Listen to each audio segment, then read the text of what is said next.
Salam Pancasila. Pancasila adalah pilar ideologis Negara Kesatuan Republik Indonesia. Pancasila adalah rumusan dan pedoman kehidupan berbangsa dan bernegara bagi seluruh rakyat Indonesia. Pancasila adalah harta yang paling berharga, warisan leluhur bangsa Indonesia Raya. Video kali ini kita akan mendengarkan kesaksian dari warga asing tentang Pancasila.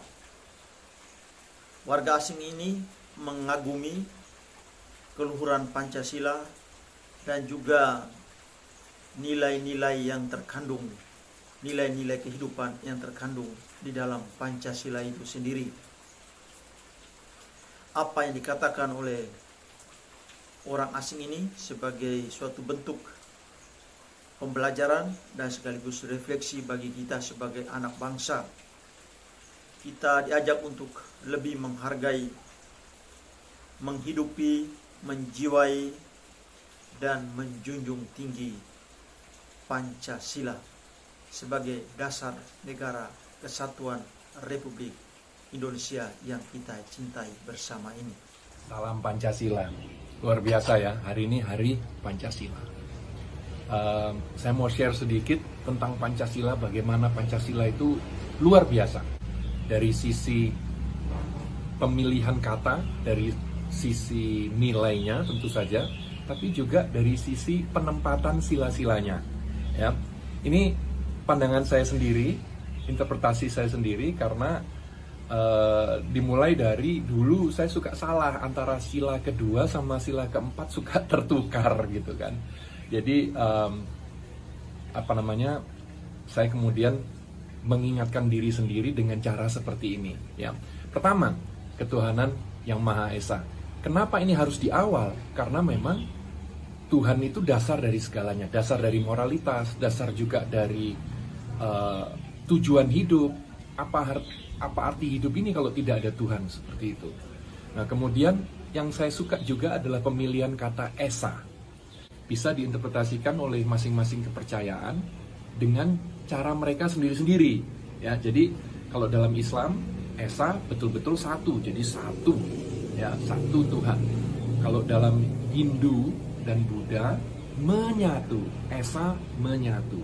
Kalau dalam kekristenan, Esa diartikan kesatuan. Jadi betul-betul pas ya untuk semua kepercayaan yang ada di Indonesia. Luar biasa. Kemudian kemanusiaan yang adil dan beradab. Kenapa harus di sila kedua? Jadi dari Tuhan langsung berbicara tentang manusianya. Manusianya kalau mau adil dan beradab harus dekat sama Tuhan. Makanya sila kedua harus berada dekat dengan sila pertama. Kemudian baru kita berbicara kalau manusianya sudah adil dan beradab, ya, karena dekat dengan Tuhan. Kalau tidak adil dan tidak beradab berarti nggak dekat dengan Tuhan dong. Kalau misalnya dekat dengan Tuhan, merasa dekat dengan Tuhan tapi tidak adil dan beradab, waduh, ada yang salah ini, gitu kan. Nah, kalau sudah adil dan beradab, kita bisa berbicara tentang nomor 3, persatuan Indonesia. Karena kalau tidak adil, tidak beradab, waduh, sulit menyatukan, gitu kan, kepentingan masing-masing agama, masing-masing suku dan pulau-pulau yang begitu luar biasa banyak di Indonesia. Oke, kenapa persatuan Indonesia ada di tengah? Ya, betul-betul nomor 3 kan, 2 di kiri, 2 di kanan, gitu kan. Karena menyatukan, persatuan Indonesia bukan hanya menyatukan Pancasila, ya, berada di tengah, gitu ya, cocok. Tapi kalau tidak ada persatuan Indonesia, ya tidak ada Indonesia, gitu kan. Jadi menurut saya luar biasa bahwa persatuan Indonesia itu ada di tengah. Dari situlah kita masuk ke sila keempat tentang demokrasi ala Indonesia. Kerakyatan yang dipimpin oleh hikmat kebijaksanaan dalam permusyawaratan perwakilan. Jadi dengan kata lain, demokrasi ala Indonesia yang tidak menyampingkan nilai-nilai leluhur kita, gitu. Karena kalau kita lihat leluhur Indonesia, mereka welcome pada semua bangsa. Silakan, monggo datang. tapi jangan sampai mengganggu.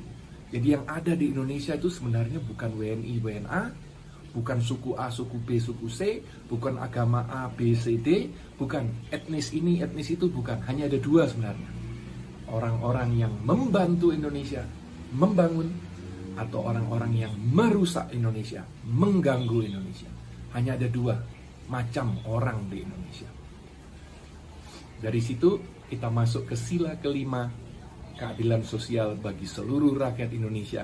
Kenapa ditaruh di posisi kelima? Karena ini adalah tujuan dari berbangsa dan bertanah air, supaya kita semua merasakan keadilan sosial yang merata untuk kita semua. Itu adalah tujuan daripada adanya Indonesia.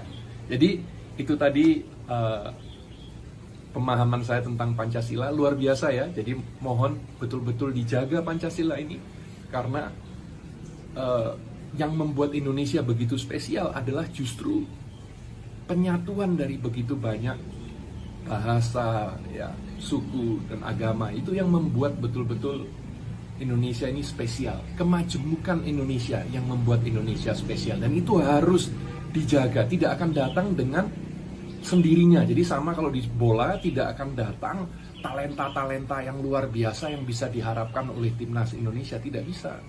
Kita hanya mengharapkan, harus dibangun, harus dididik, ya, harus dilakukan gitu sesuatu untuk mendapatkan itu.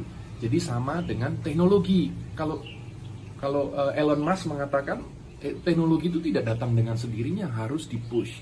Nah, begitu juga dengan persatuan Indonesia, dengan menjaga Pancasila ini, itu betul-betul harus dipush. Kita masing-masing harus menjaga, tidak datang dengan sendirinya bahwa kita bisa menyatu menjadi Indonesia seperti sekarang.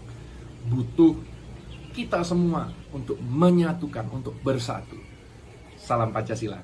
Saudara-saudari, itulah sepenggal kisah kesaksian hidup orang asing tentang keluhuran Pancasila.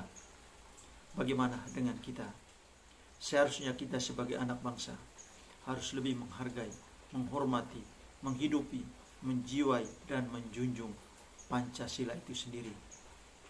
Tetapi gejala yang ada saat ini, justru anak bangsa sendiri berjuang keras untuk mengganti ideologi Pancasila sebagai dasar negara Republik Indonesia ini dengan ideologi yang lain.